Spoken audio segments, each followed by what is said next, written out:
Il est une région où le soleil provençal, écrasant, côtoie le Mistral sec et froid venu du nord. De ce mariage des plus inattendus naissent les saveurs inimitables de l'AOC Coteaux d'Aix-en-Provence.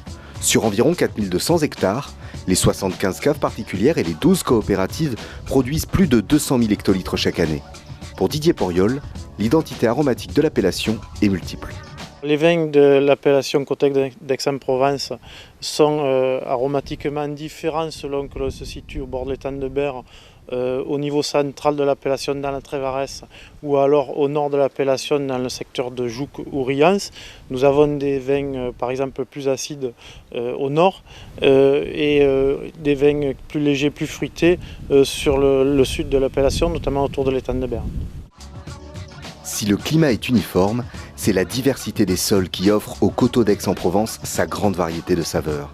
Qu'ils soient argilo-calcaires, sableux et graveleux, ou bien encore caillouteux à matrice argileuse, l'on obtient 4% de blanc frais et aromatique, 15% de rouge de caractère, mais surtout 81% de rosé souple et fruité. Au-delà du terroir et du climat, le vin, c'est d'abord une passion qui transparaît à travers le travail des hommes. Chaque producteur a des façons plus ou moins différentes de travailler. Le fait que l'homme apporte sa patte, je dirais, fait des vins différents, avec aussi l'apport du climat et du terroir. Donc c'est pour ça qu'on peut trouver des vins différents d'un domaine à un autre, d'une cave à une autre. Mais chacun a un peu sa façon de travailler et donc il faut goûter les différentes sortes de vins que nous avons pour voir justement apprécier le travail des hommes dans les différents terroirs de l'appellation. De la Durance à la Méditerranée et de la vallée du Rhône à la montagne Sainte-Victoire, l'appellation bénéficie de plus de 2900 heures d'ensoleillement par an.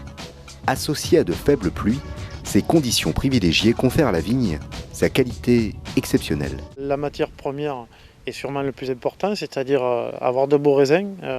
C'est ce qui est, je crois, pour ma part, le plus important.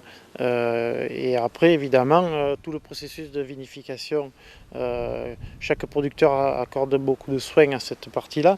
Il faut évidemment être en permanence, je dirais, aux petits soins du produit pour sortir le meilleur des raisins que l'on a amenés à la cave. Au Moyen-Âge, le roi René, surnommé le roi vigneron, ne s'y était pas trompé. Aix-en-Provence est bien un lieu de villégiature viticole.